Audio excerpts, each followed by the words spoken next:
प्यारे जिज्ञासु विद्यार्थियों, आज सांख्य कारिका की तीसरी कारिका जो ईश्वर कृष्ण की रचना है, इसका विवेचन करेंगे। सांख्य के 25 तत्वों को 3 विधि से वर्गीकृत किया गया। पहली विधि में 25 तत्वों को 2 भागों में बांटा। 24 तत्व जड़ और एक पुरुष तत्व चेतन। दूसरा वर्गीकरण किया, उसमें व्यक्त, अव्यक्त और ज्ञ, इन 3 श्रेणियों में 25 तत्वों को बांटा। व्यक्त श्रेणी में कितने तत्व आए बोलो? 24। 23। व्यक्त श्रेणी में कितने तत्व आए? 23। और अव्यक्त श्रेणी में कौन सा तत्व आया? प्रकृति तत्व। और ज्ञ श्रेणी में कौन सा तत्व आया? पुरुष तत्व। ज्ञ तत्व पुरुष तत्व है। तो इस प्रकार 23 तो हुए व्यक्त तत्व, एक हुआ अव्यक्त तत्व प्रकृति, और एक तत्व हुआ ज्ञ तत्व पुरुष। अब इन्हीं 25 तत्वों को 3 श्रेणियों में रखने के 4 श्रेणियों में, अब पहले विभाजन का तरीका था 2 श्रेणियों में, दूसरी विधि थी 3 श्रेणियों में, और तीसरी विधि है 25 तत्वों को बांटने की 4 श्रेणियों में। उसके लिए कारिका है। मूल प्रकृति रविकृतिर महदाद्या प्रकृति विकृतय सप्त षोडशकस्तु विकारो न प्रकृतिर न विकृति पुरुषः। सरल भाषा है, कोई कठिन नहीं। इससे हम 25 तत्वों की गणना भी कर सकते हैं, और किस स्वरूप के हैं वो 25 तत्व, ऐसा भी जान सकते हैं। सबसे पहले आई प्रकृति तत्व की बारी कि प्रकृति तत्व कैसा है। तो प्रकृति तत्व एक ही है, वो है मूल प्रकृति। और कैसा हुआ तत्व? अविकृति ही, जो किसी का विकार नहीं है। विकृति बोलते हैं जो किसी से पैदा हो, उसको बोलते हैं विकार तत्व। और जो किसी से पैदा न हो, उस तत्व को बोलते हैं अविकृति तत्व। और 25 तत्वों में से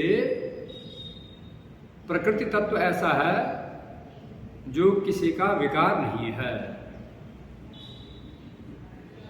अब ये भी समझ सकते हैं, प्रकृति के लिए सांख्य दर्शन में सूत्र आता है, सत्व रजस तमसाम साम्यावस्था प्रकृति ही। सत्वगुण, रजोगुण और तमोगुण, ये जब साम्यावस्था में होते हैं, जब बिल्कुल निष्क्रिय होते हैं, उसी अवस्था का नाम प्रकृति है। और प्रकृति किसी से क्यों पैदा नहीं हुई, अगर ऐसी कोई जिज्ञासा करे तो सांख्य दर्शन में एक सूत्र आता है, मूले मूला भावाद मूलम मूलम। अब सामान्य उदाहरण ऐसे समझो, मान लो हमारे पास पेड़ है, सामने पेड़ खड़ा है, पत्तियां किस पर टिकी हुई हैं? टहनियों पर, छोटी छोटी टहनियों पर। छोटी छोटी टहनियां किस पर टिकी हुई हैं?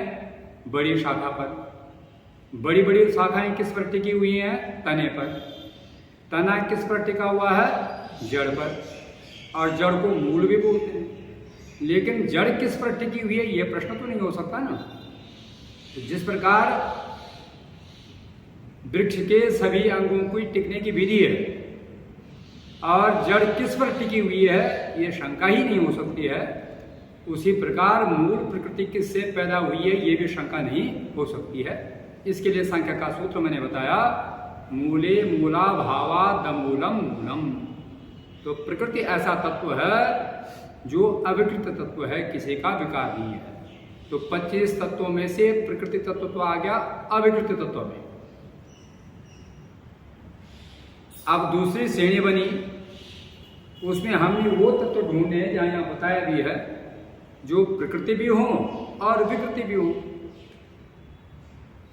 ऐसा समझें कि जो किसी से तो पैदा हुए हों और किसी को आगे पैदा भी करें, ऐसे तत्व हमने ढूंढने। वो कौन? यहीं पर लिखा ईश्वर कृष्ण ने प्रकृति विकृतिर अविकृतिर महदाद्या प्रकृति विकृतया सब। तो महदाद्या, महद बुद्धि को कहते हैं। बुद्धि, अहंकार और पंच तन्मात्र, ये 7 तत्व हुए। पंच तन्मात्रों में आता है रूप, रस, गंध, स्पर्श और शब्द। पंच तन्मात्र हो गए। एक बुद्धि और एक अहंकार। कितने हो गए ये? 7। ये 7 तत्व ऐसे हैं जो पैदा भी होते हैं और पैदा भी करते हैं। वो किसी से उत्पन्न हुए और किसी को इन्होंने आगे उत्पन्न करना है। तो इसलिए इनको किस श्रेणी में रखा गया? प्रकृति और विकृति श्रेणी में। अब जैसे बुद्धि ही है, बुद्धि पैदा किससे हुई? प्रकृति से। और पैदा किसको करेगी? अहंकार को। प्रकृति से इसने स्वयं जन्म लिया और अहंकार को जन्म देगी। इसलिए बुद्धि किस श्रेणी का तत्व हुआ? प्रकृति विकृति श्रेणी का तत्व। इसी प्रकार अहंकार भी है। अहंकार भी किसी से उत्पन्न हुआ, किसी को उत्पन्न करेगा।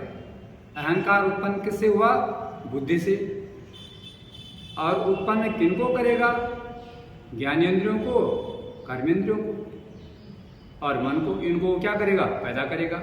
इसलिए अहंकार भी प्रकृति और विकृति तत्व की श्रेणी में है। अब बचे 5 तन्मात्र, पंच तन्मात्र। ये पंच तन्मात्र पैदा भी होते हैं और पैदा भी करते हैं। इसलिए किस श्रेणी में आए?